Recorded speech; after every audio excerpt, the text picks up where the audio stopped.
6 महिने पूर्णपणे बिझनेस बंद राहिला आणि बंद राहिल्यानंतरनं मी पूर्णपणे डिमोटिवेट झालो की ऑलरेडी आपण वडिलांनी आपल्यावरती एवढा विश्वास ठेवला आहे. 2 लाख रुपये त्यांनी इन्व्हेस्टमेंट केले आणि त्यामधून आपल्याला काहीच अर्निंग नाही आहे. 2 महिने माझी वेबसाईट लाईव्ह होती, तिसऱ्या महिन्याला त्यांनी माझी वेबसाईट हॅक केली. ऑलरेडी माझे 2 लाख रुपये माझ्या वडिलांना मी म्हणजे पूर्णपणे लॉसमध्ये घालवलं होतं आणि परत आईचे दागिने घाण ठेवले होते की पुढं काही सुचत नव्हतं की काय करायचं.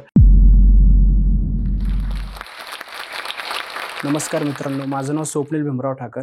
तर माझा जन्म हा एका खेडेगावामध्ये झाला, ठाकूरसाई गाव, तालुका मावळ, जिल्हा पुणे. तर माझे घरचे बॅकग्राऊंड सांगायचे झाले तर माझे वडील हे एक रिक्षा ड्रायव्हर आणि आई ही घरकाम करायची. घरकाम म्हणजे लोकांचे इथं धुणं भांडे करायला जायची. आणि आम्ही एक स्लम एरियामध्ये राहायचो आणि लहानपणापासून मी गोष्ट नोटीस करत आलो होतो की आपली घरची परिस्थिती ही खूप गरिबीची आणि नाजूक आहे. तर पुढे जाऊन आपल्याला सुद्धा स्ट्रगल करावं लागेल. तर लहानपणापासून म्हणजे मी ह्या गोष्टी सर्व बघत आलो होतो की आपल्याला पुढे जाऊन चांगली प्रोग्रेस करायची आहे. आणि शालेय जीवनामध्ये सांगायचं झालं तर 1ली ते 8वी पर्यंत मी एक ॲव्हरेज विद्यार्थी होतो. माझ्या मोठ्या बहिणीने माझ्याकडनं चांगल्या प्रकारे अभ्यास वगैरे करून घेतला. 9वीला गेल्यानंतर ना आमचे शाळेमधले एक सर आहेत, शामराज पालके सर म्हणून, त्यांनी त्यावेळेस मला एक सांगितलं होतं की स्वप्नील, तू खूप हुशार विद्यार्थी आणि पुढे जाऊन तू चांगली प्रोग्रेस करशील. मला माहिती नाही की त्यांनी त्यावेळेस ते खरं सांगितलं होतं का खोटं सांगितलं होतं. मी त्यावेळेस ते फक्त माझ्या डोक्यामध्ये तेवढं ठेवलं आणि चांगला जोमाने अभ्यास केला आणि 9वी 10वीला चांगल्या मार्काने पास आऊट झालो. 10वी झाल्यानंतर मी एक ठरवलं होतं की आपल्याला एज्युकेशन करता करता आपल्याला जॉब पण करायचा आहे, कारण की आपली ही घरची परिस्थिती सुधारायची आहे आपल्याला, त्यासाठी आपल्याला जॉब सुद्धा करावा लागेल. आणि मी जॉब वगैरे सर्च केला. ॲज अ ऑफिस बॉय म्हणून मी जॉबला लागलो.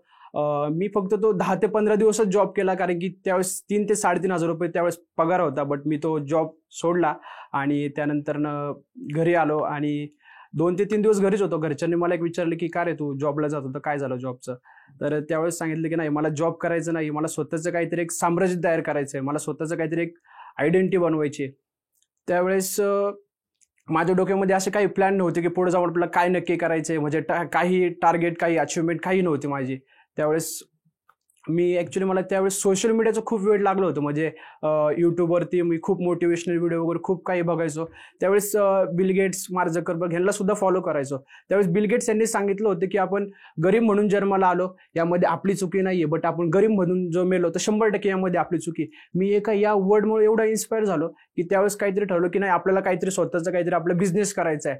मी माझ्या घरी शेअर केले की मला स्वतःचा काहीतरी बिझनेस करायचा आहे. मला घरच्यांनी त्यावेळेस पूर्णपणे विरोध दिला की ॲक्च्युली त्यावेळेस आमच्याकडे तेवढं कॅपिटल सुद्धा नव्हतं की आपल्याला काही बिझनेस करता येईल.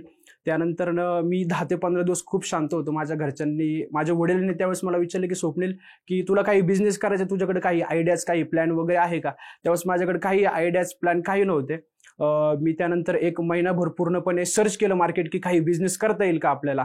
बट त्यामध्ये मला बिझनेस आयडिया काही सापडली नाही. बट मी त्यामध्ये नवीन स्पॉट एक्सप्लोर केले, फायनान्शियल नॉलेज घेतलं. काही अशा लोकांना पण भेटलो की ज्यांनी जे बिझनेसमध्ये यशस्वी झालेत, काही अशा लोकांना पण भेटलो की जे बिझनेसमध्ये अयशस्वी झालेत.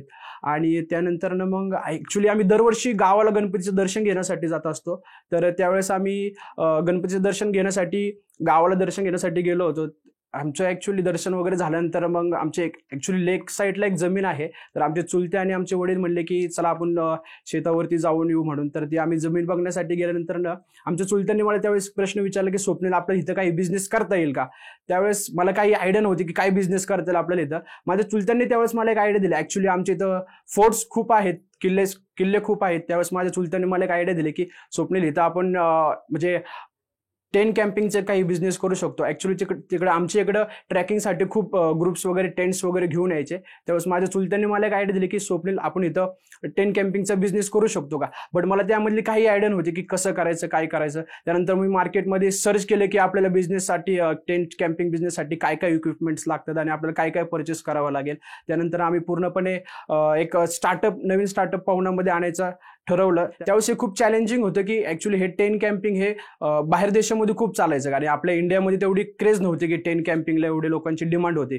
तर त्यानंतर आम्ही ठरवलं की टेंट कॅम्पिंग स्टार्टअप उभा करायचं. बट मी हे माझ्या वडिलांना शेअर केलं. त्यावेळेस माझ्या वडिलांनी नकार दिला, कारण की त्यावेळेस आमच्याकडे एवढे पैसे नव्हते की आपण काही बिझनेस चालू करू शकतो, काही स्टार्टअप चालू करू शकतो. त्यावेळेस मग काही टाइम ऑफ पिरियड नंतर माझ्या वडिलांनी मला त्यावेळेस 2 लाख रुपयाचं लोन काढून दिलं आणि पूर्णपणे आम्ही कॅम्पिंगचं पूर्णपणे इक्विपमेंट्स परचेस केले आणि स्टार्टअप उभा केला. बट पुढे नेक्स्ट स्टेप काय होती हा मला माहितीच नव्हती की पुढे जाऊन आपलं नक्की कसं स्टार्टअप आपला उभं होईल. आणि त्यानंतर ना पुढं ॲक्च्युली कस्टमर बेस नसल्यामुळे आमचा पूर्णपणे 6 महिने पूर्णपणे बिझनेस बंद राहिला. आणि बंद राहिल्यानंतर मी पूर्णपणे डिमोटिवेट झालो की ऑलरेडी आपण वडिलांनी आपल्यावरती एवढा विश्वास ठेवला, 2 लाख रुपये त्यांनी इन्व्हेस्टमेंट केले आणि त्यामधून आपल्याला काहीच अर्निंग नाही आहे. त्यानंतर पुढं काय करावं हे सुचत नव्हतं. बट मला एक समजलं की जर आपल्याला कस्टमर प्रॉपर बेस पाहिजे असेल तर आपल्याला त्यासाठी वेबसाईट लागेल. बट मला वेबसाईटचं वर काही नॉलेज नव्हतं की आपण स्वतः वेबसाईट बनवू शकतो असं काही नॉलेज नव्हतं. त्यावेळेस मी जस्ट गुगलला सर्च केले की आपल्याला बेस्ट वेबसाईट डिझाईन कुठून करून मिळेल.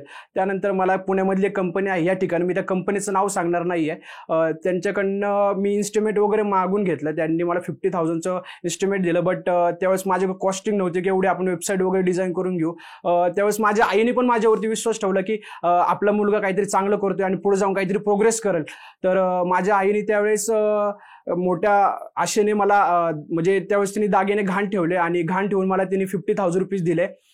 त्यानंतर मी वेबसाईट कंपनीवाल्यांना 50,000 रुपीज दिले आणि त्यांनी मला वेबसाईट वगैरे डिझाईन करून दिली. 2 महिने माझी वेबसाईट लाईव्ह होती. 3ऱ्या महिन्याला त्यांनी माझी वेबसाईट हॅक केली आणि हॅक झाल्यानंतर मी पूर्णपणे म्हणजे खचून गेलो की अरे पुढं काय करायचं, मला काही दिसत नव्हतं. मी पूर्णपणे ब्लँक झालो होतो.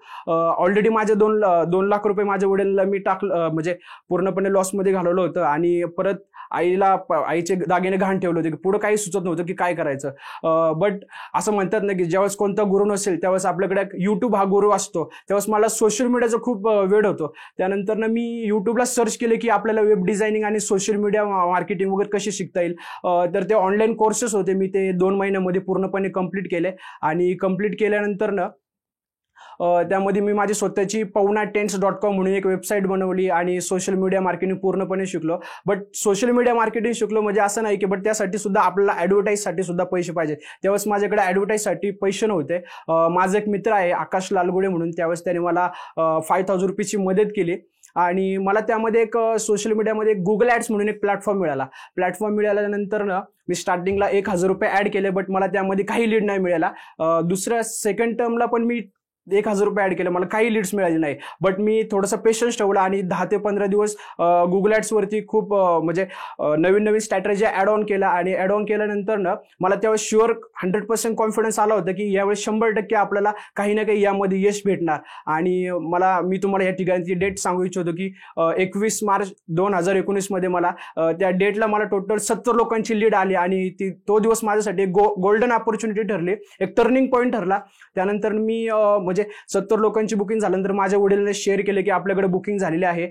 त्यानंतर मग आम्ही पुण्यामधून रिक्षा घेऊन गावाला गेलो, पूर्णपणे टेंटचा सेटअप वगैरे लावला, टॉयलेट्स बाथरूम वगैरे पूर्णपणे क्लीन केले आणि कस्टमरला चांगल्या प्रकारे सर्व्हिस दिली. त्यामधून आम्हाला चांगला प्रॉफिट पण जनरेट झाला. आणि त्यानंतर मला एक कल्पना सुचली, तर आपण जर या जर ॲड्स डेली बेसिसवरती चालू ठेवला तर यामधून आपल्याला चांगला प्रॉफिट जनरेट होऊ शकतो. मी त्यानंतर डेली बेसिसवरती ॲड चालू ठेवल्या आणि एक काळ असा आला की माझ्याकडे बुकिंग हाऊसफुल व्हायला लागल्या.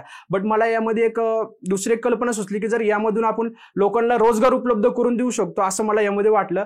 ऍक्च्युली आमचे रिलेटिव्ह आहेत, त्यांच्या सुद्धा इथं लेक साईडला जागा होत्या. तर मी त्यांना अप्रोच केलं. त्यांनी स्टार्टिंगला माझ्यावरती विश्वास ठेवला नाही, बट मी त्यांना अप्रोच केले की तुम्ही सुद्धा तुमच्या कॅम्पिंग स्टार्टअप चालू करा, मी तुम्हाला कस्टमर वगैरे देत जाईल म्हणून. तर मी त्यांना कस्टमर वगैरे द्यायला चालू केला. कधी काळी मला 3,500चा पगार आणि आज माझ्यामुळे 3 ते 4 जणांचे कुटुंब चालतं. ते मला हे माझ्या आयुष्यात कधीच वाटलं नव्हतं की मी इथपर्यंत पोहोचल म्हणून. मी माझा बिझनेस ज्यावेळेस चालू केला होता त्यावेळी पूर्णपणे 0 होतो आणि आज माझं टोटल टर्नओव्हर करोडोमध्ये गेला आहे. हे मी कधी स्वप्नात सुद्धा बघितलं नव्हतं. फक्त एवढंच आहे की आपण आपली जिद्द कधी हरायची नाही आणि जर आपल्याला सक्सेस व्हायचं असेल तर फक्त आपल्या आईवडिलांचे कष्ट आपण बघायचे. आईवडिलांचे कष्ट बघितल्यानंतर आपण 100% आपल्याला त्यामध्ये यश भेटणारच आहे. आणि त्यानंतर पुढं हे सर्व करत असताना लॉकडाऊनचा पिरियड आला. बट लॉकडाऊनच्या पिरियडमध्ये माझा पूर्णपणे कॅम्पिंगचा बिझनेस डाऊन झाला आणि डाऊन झाल्यानंतर माझ्याकडे एक नॉलेज होतं की सोशल मीडियाचं पूर्णपणे मला नॉलेज आलं होतं. त्यावेळेस मला एक कल्पना सुचली की आपल्याला आता इथून पुढे लॉकडाऊन चालू झालेलं आहे तर सर्व मोस्टली जे बिझनेस आहे ते ऑनलाईनच चालणार आहे. तर ऑनलाईन चालणार आहे त्यासाठी मी माझं नवीन एक कंपनी स्थापित केली, ST वेब सोल्युशन म्हणून, आणि लोकांना वेबसाईट डिझायनिंग आणि डिजिटल मार्केटिंगचे पूर्णपणे मार्केटिंग करून द्यायला चालू केले. कधी काळी म्हणजे आम्ही स्लम एरियामध्ये राहायचो, तर आज पुण्यामध्ये चांगल्या एरियामध्ये चांगल्या सोसायटीमध्ये आमचा आज फ्लॅट आहे. रिसेंटली आम्ही आता 1 CR फ्लॅट घेतला आहे पुण्यामध्ये. म्हणजे हे माझ्या वडिलांचं लहानपण, म्हणजे मी लहानपणापासून ऐकत आलो होतो की माझ्या वडिलांचं एक स्वप्न होते की आपल्याला पुण्यामध्ये चांगल्या एरियामध्ये फ्लॅट घ्यायचा आहे. तर आज ते स्वप्न साकार झालं आणि हे सर्व यशस्वी मी झालेलो आहे ते माझ्या फॅमिलीमुळं, माझ्या सरांमुळं आणि माझ्या मित्रामुळं. मी जो घडलोय तो त्यांच्यामुळं. मी त्यांचं खूप खूप आभारी आहे की त्यांच्यामुळे मी आज इथपर्यंत पोहोचलेलो आहे. आणि कधी काळी म्हणजे आमचं गाव हे ॲक्च्युली एक खेडेगावामध्ये होतं. आज जर तुम्ही गुगलला सर्च केलं की बेस्ट कॅम्पिंग म्हणून, तर माझ्या गावाचं नाव 1 नंबरला दाखवते. मी परत तुम्हाला या ठिकाणी माझ्या गावाचं नाव सांगू इच्छितो, ठाकूरसाई गाव म्हणून. आपल्याला जर आपली परिस्थिती सुधारायची असेल तर ही आपल्या हातामध्ये असते. बाहेरचा कोणत्याही व्यक्ती येऊन ही आपली घरची परिस्थिती सुधारवू शकत नाहीये. जो स्टॉकने मला इथं बोलण्याची संधी दिल्याबद्दल मी त्यांचा आभारी आहे. हा व्हिडिओ आपल्याला कसा वाटला हे आम्हाला कमेंट सेक्शनमध्ये कळवा आणि आपल्या मित्रांसोबत शेअर करायला विसरू नका.